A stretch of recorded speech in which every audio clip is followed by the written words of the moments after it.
Alright, what's up, everybody? Back with another edition of Everyday Hoops. Hope you guys are having a good one. Today, we're going to be talking about one potential breakout candidate for every team coming into the 2023 season. I'm very excited to do this video. I think there's a lot of very solid names that I picked that could come in next season and have a really surprising year, open some eyes. And I'm very excited to get into it. Thank you guys for the views on the videos and the shorts recently. Really appreciate it. If you enjoy the content around here, consider subscribing, like, turn notifications to all stuff like that. I'd really appreciate it. Really helps out a lot. Look at the analytics. A little bit less than 1% of you that actually watch the videos are subscribed. If you like the content, hit the subscribe button. I really appreciate it a whole lot. And yeah, I don't want to waste any more of your time. Let's get right into it. So before I pick the names, I just want to explain the breakout a little bit. I'm not saying all these guys are going to come out and battle for most improved player of the year, or that all these guys are going to come in and go from being a bench warmer to averaging 18 points per game or increase their scoring average by 15. That's not what I'm saying. A lot of these guys, I'm more expecting them to play well enough to be in a bigger role. Guys that maybe were like not playing a whole lot consistently last year. They're playing here and there. Come in this year and become a seventh or eighth man of the team, or someone that maybe got traded to another team or is signed to another team and maybe carves out a role there, or just a young player.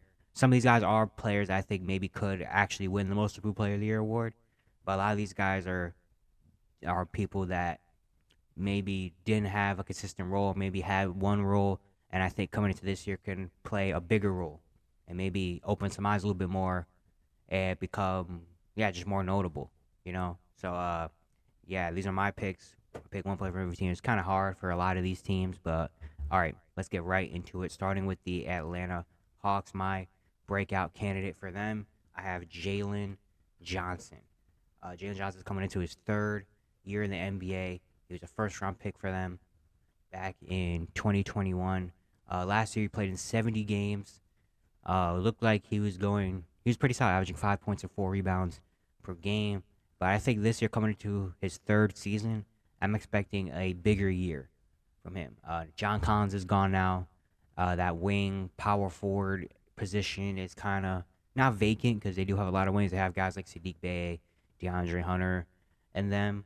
But I think Jalen Johnson could come in, and if he plays well in camp and stuff, could have a really solid year. I think he's got a really good skill set, kind of a guy that can play both four positions. He can handle the ball for himself. He's athletic enough to get to the rim and finish. The three-point shot has come around a little bit. He still needs to get a lot better at that, but it's coming around a little bit. And I think defensively he has tools to be very solid. So I think Jalen Johnson can come into next season and be a constant in the Hawks rotation and have a pretty big year that kind of solidifies himself as a player in the league for the Hawks. Like, he solidifies himself in the rotation.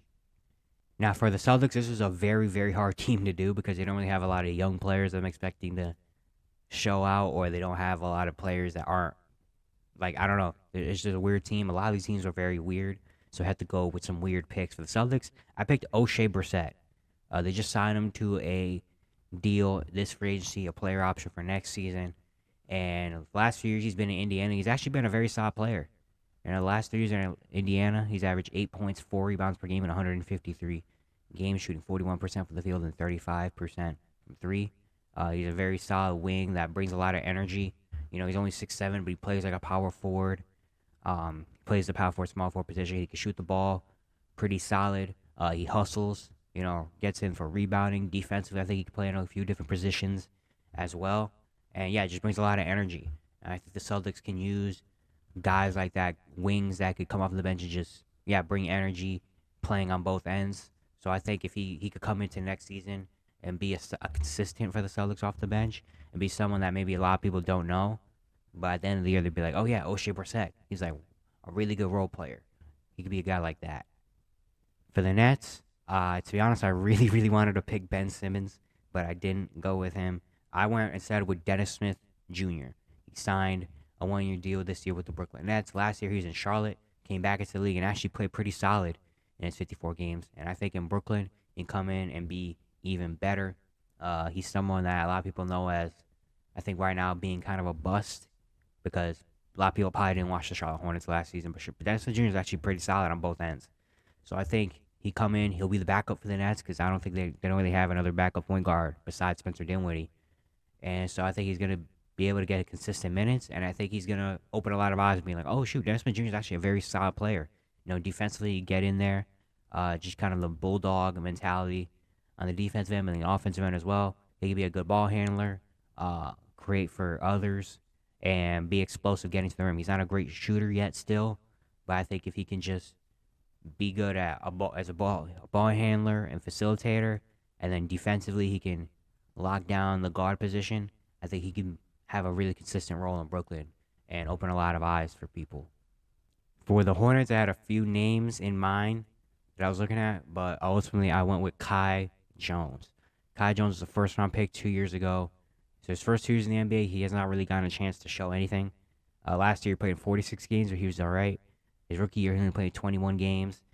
He had a really solid summer league appearance, even though the Hornets were very bad. Kai Jones was very solid. And I think coming into this season with the Hornets, it's a big year for him. And I think he'd come in and be very solid. He's an energy guy, energy big, that gets those big blocks or big putback dunks that kind of spark stuff in the crowd. He's also not afraid to get on the perimeter, get into the passing lanes as well, a lob threat. Just, yeah, a fun, high energy big man. And I think the Hornets don't really they have solid big men. They got Mark Williams, Nick Richards is very solid. But I think Kai Jones plays more like a power forward, even though he is 6'11", plays more like a power forward role. So I think maybe he'd come in and have a lot more opportunity. It's gonna be very tough as well because maybe PJ Washington might be back and that might take that role. But I think if he doesn't come back or something happens there, Kai Jones could come in and have a very solid third year to show that he actually has a role in the league of being an energy big off the bench for a team. For the Bulls, I had Dalen Terry. Maybe a little bit of an obvious one, but I think he can do it. He was a first-round pick in last year's draft by the Bulls. Only played in 38 games in his rookie season and didn't really do much in those 38 games. He didn't have a very promising summer league, honestly. But I think coming into this year, the Bulls don't really have a lot of players like him. They don't really have a lot of good young wing players. Even though the Bulls are trying to win, I think Dalen Terry, they're kind of ushering him in to be a rotational player next year. I think he's a guy that can play multiple positions. He can be a lead ball handler and facilitate for a team. He can play the 2 guard. He can be the 3. He can guard multiple positions. He's a very unique, very interesting player, and he's still only 21 years old. So I think the Bulls should be able to come in to next season with him as a constant in the rotation and try to develop him. I mean, why wouldn't they want to develop him? He's 21 years old, a first-round pick. That's very intriguing to me, at least. So I think Dalen Terry could be a guy that can come in and be your actual rotation player and spark some fun, maybe, in the Bulls. Now, for the Cavaliers, I have Isaac Okoro. Now, hear me out, all right? We know Isaac Okoro, who's the 5th pick back a few years ago. Got his first 3 years in the NBA. He has not been able to shoot the 3 ball. Last year, he did shoot 36%. He only took 2 a game. But we know him for his defense. He's one of the better defenders in the league on the wing. But on offense, he can't really give you much. But I've seen some things last year in Isaac Okoro that I think can take him into this year, and we can kind of change how Isaac Okoro looks. I think he's gotten a lot more confident in taking threes. He's got more confident in spotting up in the corner and shooting threes. And I don't know. I see something in Isaac Okoro from last year that I think can really translate to this year. He's going to be in a lesser role because now Cavs did bring in Max Strus and George Niang, so he's not going to be the premier small forward role of that team. So he could benefit from being in a lesser role. And if he's in that lesser role and does the same thing he's been doing last year, where he's playing amazing defense and shooting decent. He doesn't need to come in and be a 41% three-point shooter. He can just be decent, like 35, 36% on like 3 or 4 a game. I'll live with it. He could be a breakout in that sense, where we look at Isaac Okoro and be like, Isaac actually really improved from last year, and now he can be a decent 3-point shooter. That's good for him. I think Isaac can be in that mold of player. For the Mavericks, I have Richaun Holmes. Holmes, the last few years in Sacramento, has lost his role because Domantas Sabonis has come there, and they kind of changed the way they play, so Richaun Holmes kind of got left out with the odd man out. And on draft day, he was traded to the Dallas Mavericks, and I think he's going to have a really good bounce back year in Dallas. He can look like the Rashawn Holmes we've seen back in 2020 and 2021, early Sacramento Rashawn Holmes. The Mavericks don't have a lot of bigs like him. They did have Derek Lively, they do have Dwight Powell. I think Rashawn Holmes brings something different. He brings a lot of energy, high energy, pick and roll, give it down to him. He's gonna dunk. He's gonna try to dunk everything, and he's gonna be a really good lob threat for Luka and Kyrie. He can also block shots. He's not the biggest center, even though he is 6'10". I feel like he's 6'10". I feel like he's a little bit smaller than that, but he can also be a very solid ring protector. He's not gonna come out and be an anchor, but he could come in and block a few shots as well. It's just a really athletic, energy, big that could be a lob threat for Luka and Kyrie. I think he's gonna get really consistent minutes. And I think he's gonna come in and show out. He's gonna look a lot similar to his early Sacramento days. For the Denver Nuggets, I have Peyton Watson. Coming off a championship last year, the Nuggets did lose a few players in free agency. They lost Bruce Brown and Jeff Green, two very important bench pieces to this Nuggets team. Is it gonna really, really hurt them? I'm not 100% sure. They're still gonna be really good, you know. But now those spots are kind of open, and the Nuggets are kind of betting on the young players like Christian Brown and them to kind of take those roles of Bruce Brown and Jeff Green and take bigger steps. And I think Payne Watson is a guy that they're not super relying on right now because he's still very young and still has a lot of development to do. But I think Payne Watson will come in and surprise people and become a constant in the Nuggets rotation. He's only 20 years old still. He had a really good summer league. He's shown some things last year at the end of the season when they weren't playing anybody. He played 23 games, and he played pretty solid. He's a guy that could play on both ends. He's offense. He can shoot the ball, catch and shoot, but he can also go on and get his own. And defensively, he's got the length that he could be a very solid defender. And I think he could come in and surprise a lot of people in the Nuggets organization and be like, wow, Payne Watson actually looks like very solid. We can maybe throw him into the rotation right now. He can be a very good player for the Nuggets for right now and for the future. For the Pistons, I have Monte Morris. Now, it might be a weird one because Monte Morris has always been very, very solid. I feel last year in Washington, he kind of got forgotten about because it was the Wizards, and he wasn't as great as he was in Denver, but he was still very solid. But he got traded to the Pistons in the offseason. I think he's going to come in and be similar to what they did when they got Bojan Bogdanovic. Maybe not to the degree of Bojan, but very similar, where he's going to come in, be a veteran, have a good role in Detroit as a backup point guard, which I think is his best role. And he come in and have a really good season. It might work his value up to maybe at the trade deadline, the Pistons get something decent for him. Maybe get a few seconds, maybe a protected first for Monte Morris. I think he's just a very good high IQ point guard, and I think that will really benefit the Pistons as a team, especially with them trying to win, bringing in Monty Williams, having all these young players. They kind of need a guy like Monte Morris, and Corey Joseph did leave, and Corey Joseph was the guy like that. So I think Monte's going to have a very solid year and kind of helping develop a lot of the players on the Pistons, but also having a good year of himself where it's like at the trade deadline, the Pistons are bad again. Maybe they can flip him and the value on him could go up. Now for the Warriors, I have Jonathan Kuminga. I think it's an obvious one, but it makes a whole lot of sense. They brought in Chris Paul. He does great at unlocking bigs, I guess. Jonathan Kuminga is kind of a big power forward, small forward. I think he will really help being on the same court with Chris Paul. I think he's going to have to get a lot more minutes because the Warriors don't have as many players on that wing position. They're not as stacked as they have been in the past few years. So I think Kuminga has to be able to get minutes. I think he's going to really thrive coming into his third year. He's still only 20 years old, which is crazy. But I think, having Chris Paul, being a little more comfortable in the system, being able to get actual consistent minutes coming into next season, I think Kuminga is going to have a very big year and show why he was a top 10 pick.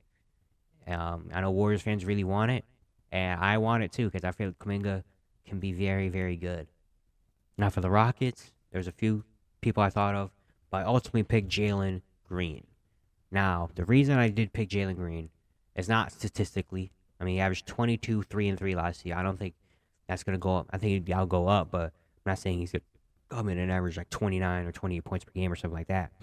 But I'm thinking more of the kind of the talk about Jalen Green and more of the style of how Jalen Green plays, kind of the perception of Jalen Green. I feel like the first years in the Rockets, it was just kind of hear Jalen Green do something. And now the Rockets have actually built a really good team over there. Ime Udoka has come in, brought in guys like Fred VanVleet, Jeff Green, Dylan Brooks, Amen Thompson's there, and the Rockets just look a whole lot better as a team, and they're going to be better as a team, and I think that can bleed into Jalen Green and just having him play maybe a different style. Maybe he actually finds his role in the league, and I think the perception of Jalen Green and everything like that really improves with the Rockets improving as a team and him actually being in a team environment, a culture in the NBA. Hopefully that will improve Jalen Green. He could be more efficient, just look a lot better than he has the first 2 seasons, and we can finally kind of see the real Jalen Green. For the Pacers, I have Obi Toppin, another kind of maybe obvious one, but one that makes a whole lot of sense. In New York, they kind of lost out on his role because Julius Randle decided to become an All-NBA player, so I kind of put Obi Toppin to the wayside, and now he gets traded to the Indiana Pacers, where they don't really have a consistent player at the four. They drafted Jarace Walker, but they're not expecting Jarace Walker to come in and automatically be their star power forward. So Obi Toppin's going to come in and actually have a chance to be able to compete and play actual consistent minutes. And I think with the team the Pacers have over there, he's going to fit in perfectly. With a guy like Tyrese Halliburton who loves to run up and down the court, his three-point shot has looked a whole lot better that past year. So I think if he could be a decent three-point shooter, that could really benefit him as well. And I think he's going to go over there, just be able to play consistent minutes, and he's going to really break out, and he could be an actual most improved player candidate for next season. Now, the Clippers are a really, really, really hard team to figure out for this. So I went with Amir Coffey. I think Amir Coffey is a solid NBA player, but the Clippers don't play him consistently. In 2022, played 69 games, and he really kind of broke out there. He got a real contract after. Last year, only played in 50 games. Didn't really get to do that much. But I think Amir Coffey is very solid. Just your typical 3-and-D wing. He's 6'7", can play the 2 and the 3, can guard multiple different positions, can shoot the 3 ball very well. And I think with the Clippers team this year, they don't have a lot of 3-point shooting. So I think Amir Coffey's gonna have to come in and play some minutes. I think he's gonna become a constant in the Clippers rotation. I feel like he can be that for the Clippers, or maybe he does get traded and maybe he goes to another situation where he actually does get consistent minutes. I really feel like Amir Coffey can have a role in the NBA. Now for the Lakers, there are a few candidates that I could have went for, but I ultimately went picking Max Christie. Coming into his second season, he played 41 games his rookie year, showed a little bit of things. He had an amazing summer league, and I think he's going to come into his second year, and by the end of the year, he'll be a consistent player in the Lakers rotation. I honestly do. I think he really fits in with that team. He's very young, can shoot the ball very well, being aggressive on defense, maybe not being the best, but he tries hard on defense. I think the Lakers really want players like that. And I think, he could just fit in perfectly with the Lakers system and what they do and the players they want. I think they have that in Max Christie, a guy that can, come off the bench, shoot the 3 ball, also get his zone a little bit sometimes, and play defense at a good level. And I think if he could do that consistently with the Lakers, he will be a consistent player in the rotation. For the Grizzlies, I have David Roddy. Last year, he showed some things in rookie year, playing in 70 games, averaging 6 points, 2 rebounds per game. He had a very solid summer league. And I think looking at the Grizzlies as a team now, their wing position is not as deep or not as good as it has been the past few years. So I think that opens up some space for other players to be able to come in and be able to take some minutes. And I think David Roddy is going to be the guy that comes in and takes a lot of those forward minutes and ultimately ends up just being maybe the 6th man or 7th man on the team. He's someone that can play multiple positions, play both forward positions.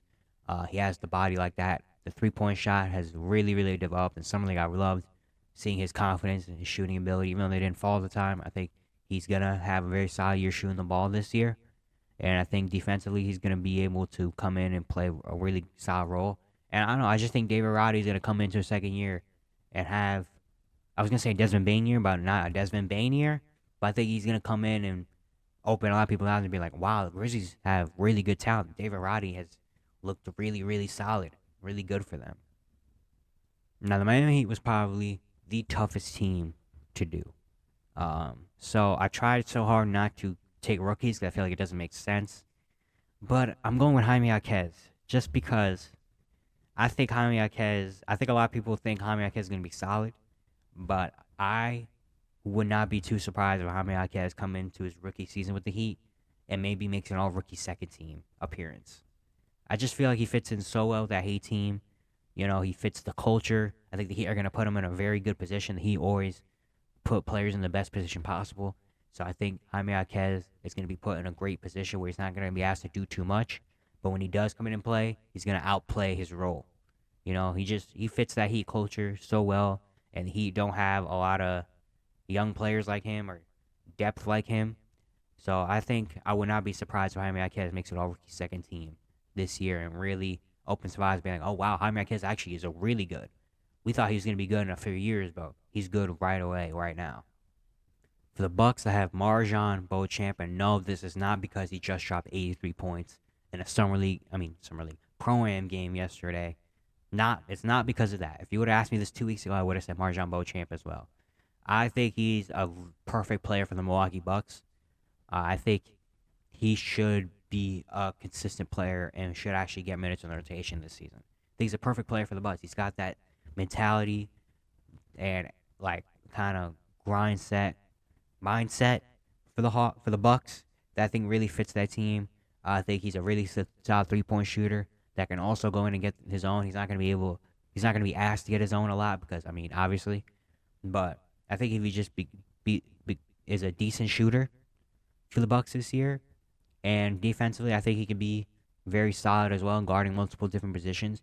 I think Adrian Griffin, I almost said Bud, but I forgot he's not there anymore. I think Adrian Griffin should give Marjon Beauchamp a chance to actually be in the rotation, and I think he'd be very good in the Bucks rotation this year. You know, they love those kind of wing players that shoot threes and play defense. Obviously, they fit in really well with Giannis and them. I think Marjon Beauchamp is another guy that really fits into this Bucks team. For the Timberwolves, I have Jaden McDaniels. Might be another obvious one, but it makes a whole lot of sense. And he's another guy that can maybe be in the actual most improved player of the year conversation. You know, last year he kind of broke out a little bit as being an amazing defender, even though he did not make all defensive team, which is robbery. But he became he should have been an all defensive player, and he's probably going to be an all defensive player this upcoming season. But I think the offensive game is really going to step up. Last year, he really stepped up his offensive game. He averaged 9 points in 2022, went up to 12 points last year. And I could see it this year maybe going up to 15, 16, maybe even 17 points per game. I think he's going to be a lot more confident in his role. The Timberwolves are going to give him a lot more of opportunity to show himself. And I think if he just plays the same defense he's been playing, but also that offensive load and numbers go up, he could be a guy that's going to be in the actual most improved player conversation. I'm very excited to see Jaden McDaniels this upcoming season. For the Pelicans, I had Trey Murphy III. He's very similar to Jaden McDaniels, but it might be a little bit of an obvious one, but it makes a lot of sense, and he's another guy that I feel like could actually be in the most improved player conversation. Last year, I feel like he kind of had his breakout most improved player type year. He averaged 14, 3 and 1, averaging just 5 points in his rookie year. And I think this year he could be even better, and maybe if he can bring that scoring up to 17, 18 points per game, while still being the same player he was as a lights-out shooter, but also a really good defender, maybe being able to be a guy that can put the ball on the floor, maybe create for himself as well. I think he could be a guy that actually can be in the most improved player conversation. You know, honestly, it was really tough for the Pelicans, so that's why I went with Trey Murphy. It might be an obvious one, but I feel like it makes a lot of sense, and I could see it happening. For the Knicks, I had Dante DiVincenzo. I think the Knicks was another kind of interesting team to do. DiVincenzo had a very solid year with the Warriors last year, averaging 9, 4, and 3. Was on the Bucks championship team, which is where a lot of people remember him from. He goes to the Knicks, teaming up with his old teammates in Brunson and Hart. They got the Villanova Knicks over there. And I think he can kind of be similar to what Josh Hart was last year for the Knicks, in the sense of like he'll come in and just play a perfect role. And Knicks fans are gonna love Dante DiVincenzo. That he's gonna come in and he's just a really good basketball player. You know, just does the right things, shoots the ball well, defends very well, can handle the ball, can just do anything you ask him to. And I think Knicks players like that under Tom Thibodeau work out very, very well. So I think he's going to come in and be a fan favorite next year in New York and actually have a very good year for the Knicks. Now, the Thunder was a very fun one to do because I feel like there's a few names that I could have picked, but for them, I picked Alexei Pokusevsky, Poku. Last year, I feel like should have been his breakout year, but injuries really plagued him. Only played in 34 games last year, and by the time they were good, by the time he came back from injury, the Thunder were already kind of good and already had the rotation, so he kind of just got lost in at the end of the bench with the Thunder. But I think coming into this next season, his fourth year, I think could be a very good one, where maybe he doesn't have an amazing stat year where he comes in and averages 17 points per game or anything like that. But I think he'll come in and be a consistent in the Thunder rotation. I think it opens a lot of eyes to being like, oh, Poku actually can play. He's someone that is very unique at a 7 foot, kind of more of a forward, like small forward, power forward, instead of a power forward center type guy. He can shoot the three ball. He can handle the ball. He makes really good passes. Defensively, he's going to have to get a lot better, but he has a lot of length that he could be a solid defender. I think he's just, a very unique player. And I think, coming into his fourth season, if he could build a consistent role with the Thunder and not be lost at the end of the bench and actually, contribute to winning very well, he could definitely get maybe a solid contract next year. Who knows? For the Magic, I have Caleb Houston. He was a second-round pick in last year's draft out of Michigan. He played in 51 games last year. He averaged 3 points, shot 33% from three. He's a sharpshooter, and I think this year with the Magic, he can be a constant player in the rotation, and he can actually be able to show who he is. I think he had a very solid summer league. I think the Magic need guys like him. They don't really have a lot of just straight-up shooters. And Caleb Houston is that. Caleb Houston is a shooter. He has a very pretty jump shot. I liked watching him play at Michigan in the summer league, and when he did get to play with Orlando, he's very good. So I think next year he can be a player that can constantly get minutes, find a role for himself with this team. Maybe kind of similar to Isaiah Joe last year with the Thunder. Maybe not as high as what Isaiah Joe did, but I think he can be very similar. He comes in, fills a role that the Magic really need, and a lot of people get to know the name of Caleb Houston. For the 76ers, I have Paul Reed, B-Ball Paul. I feel like the playoffs last year was kind of his breakout a little bit, where he had some very solid moments, actually became their backup big man in the playoffs. He just got a really solid contract, 3-year, $23 million this offseason. And I think Paul Reed coming to next year and grow a lot more. Statistically, he averaged 4 points, 3 rebounds last year. I could definitely see that jumping up maybe to 8, 9, maybe even a little bit more per game, because I feel like he's going to get a lot more opportunity, especially with the new contract. He's going to have to be able to get more minutes. I think he can do that. I think, Sixers fans are going to really like Paul Reed. He just hustles. He comes in, does the dirty work, does it very, very well. For the Suns, they're a very interesting team because there's a few players I was looking at for Phoenix that I could have picked, but I ultimately ended up going with Keita Bates Diop. It might be a very odd one, potentially, but here's why. Bates Diop has been very solid. He's been bouncing around the league for a little while. Last year, he had a really good year in San Antonio, averaging a little bit under 10 points, 3 rebounds, and assists. He shot 50% from the field and 39% from three. He signed with the Suns this offseason. I don't know, 1-year deal with a player option next year. I think he'll come in, and maybe not statistically he's going to show out, but I think he's going to be put on more of a bigger stage because the Suns are going to be seen by a lot of people, and people are going to be really watching the Suns. And I think Keita Bates Diop is just going to fit very, very well there and be very good for them, that he'll be a guy where you're like, oh, dang, Keita Bates Diop, I don't know where this dude comes from, but he's really, really good. And maybe if he has a really good year for the Suns this year, maybe next year offseason he can decline that player option, maybe get a good contract from somewhere. So, I think Keita Bates Diop is going to do that, where he's going to just come up and a lot of people are going to understand why Keita Bates Diop is here and who Keita Bates Diop is as a player. Cause I think he could be very good, and I think he was a really good signing by the Suns. For the Blazers, I have Shane Sharp. Might be a very obvious one, but I'm picking it because I want to. Last year, he showed up a lot. Didn't have a big constant, or didn't really get to show his real game until late in the year after they shut down Dame and them. That's why statistically it didn't look like he had a crazy year. He only averaged 9 points, 3 rebounds, because most of the first half of the year was just him coming off the bench and him scoring off lobs and catch and shoot threes and stuff. But I think coming into this season, depending on how the Damian Lillard situation goes and if he actually gets traded or not, even if he doesn't get traded, I still think Shane Sharp is going to have a big year because I think the Blazers are kind of realizing that Shane Sharp actually can be something, and I think he's going to be an all-star, a star player one day, maybe not next year, I'm not expecting all next year or even the year after, but in the future, he's going to be a very, very good player. I think the Blazers realize they have that in him. So I think he's going to get a lot more opportunity to create for himself, have the ball in his hands a lot more. And yeah, I think he's going to have a really just big season next year. I'm not saying all-star level or anything like that, but I think he's going to open a lot more eyes than he already has next season. For the Kings, I have Chris Duarte. They acquired him in this offseason from the Indiana Pacers. He was a lottery pick 2 years ago. His rookie year, he played pretty well. He averaged 13, 4, and 2. He made the all-rookie team. But then last season, injuries really affected him. And the fact that Bennedict Mathurin played really good. Andrew Nembhard became a really good player. Aaron Nesmith. A lot of guys improved for the Pacers. And that kind of left Chris Duarte as the odd man out. So the Pacers had to trade him away. And I think he goes into a really good situation with the Kings where I think he's going to play really, really well. I think he's going to fit in the Kings system perfectly. He's just a high IQ basketball player. A guy that can play multiple different positions. He can be the point guard, the shooting guard, the small forward. He can handle the ball. He can catch and shoot.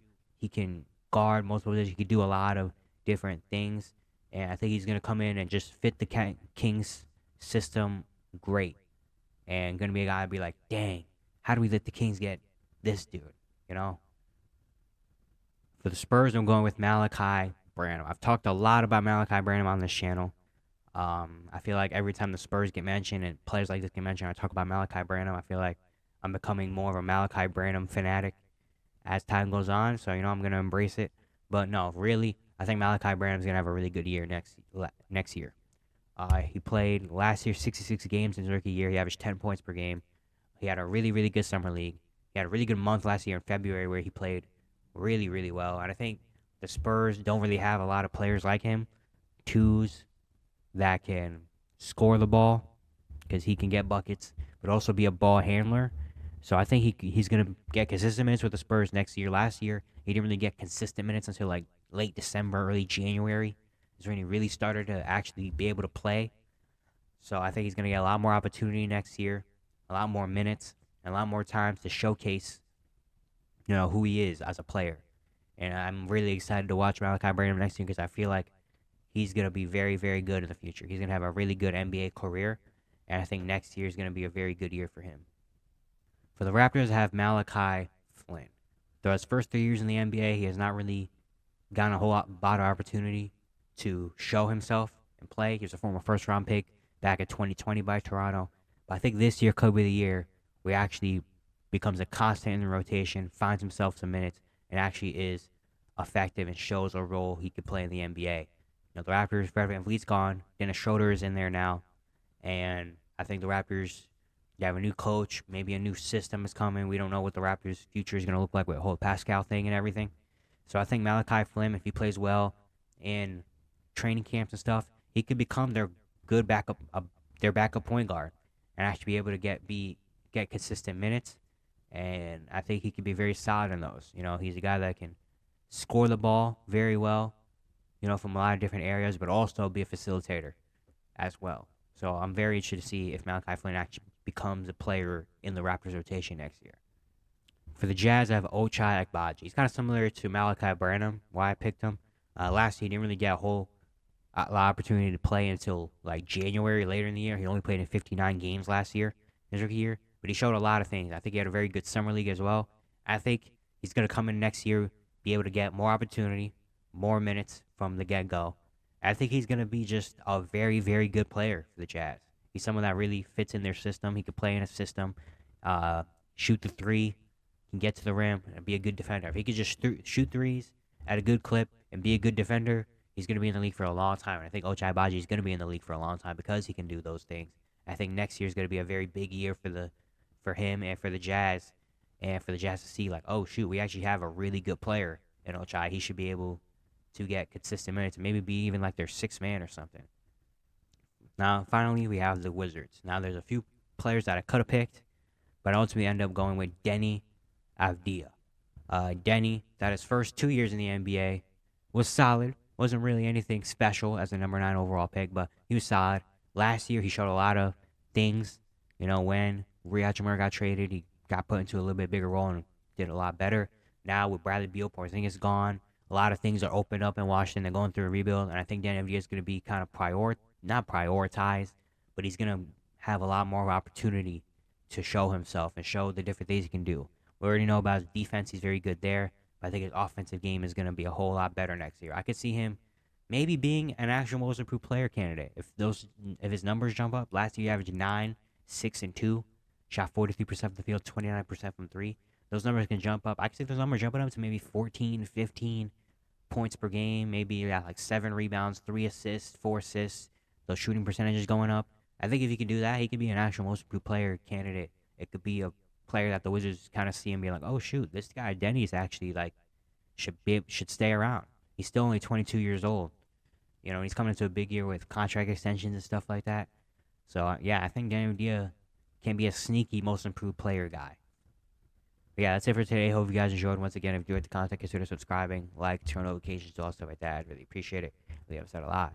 And yeah, I'll see you guys tomorrow.